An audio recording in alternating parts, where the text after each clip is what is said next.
عشت في قطر بحمد الله منتصب القامة مرفوع الهامة محفوظ الكرامة، لا يستطيع أحد أن يتهمني بأني نافقت يوما في حياتي. لو كنت أحب أن أنافق أو أحب أن أسير في ركاب السلطان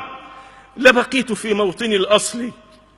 وبقليل من التنازلات كنت وصلت إلى أعلى المناصب التي وصل إليها من هو دوني بكثير، ولكني آثرت أن أحتفظ بديني وأحتفظ بمبدئي وأثبت على موقفي، وأقول للطغاة، أقول لكل ظالم جبار متحديا: ضع في يدي القيد، ألهب أضلعي بالصوت، ضع عنقي على السكين،